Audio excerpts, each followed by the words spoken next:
Loves, ganitong food trip ba ang hanap nyo? Yung sulit, madaming serving at masarap? May na-discover kaming kainan dito na sa lahat ng menu nila ay may kasamang double rice, bagoong at mga steam na gulay na may malalaki at madaming serving. Sa halagang hindi mo aakalain ay super mabubusog ka na halos good for 2 person sa halagang 100 at 150 pesos lang. Ito ang Silugan sa Maceda. Malinis ang place nila, mababait ang mga staff and very friendly.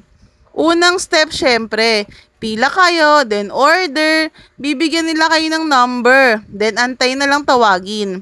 Mabilis lang naman ang waiting time nila. Kayang-kaya niyong maghintay. Naghintay ka nga sa maling tao eh. Eto pa ba, kakainipan mo? Charing. Dito lang yan sa kanto ng Florentino Street. Makikita nyo agad ang kanilang pwesto. Ipopost ko ang kanilang menu. I-post nyo na lang. Okay, kaya tara, kain tayo!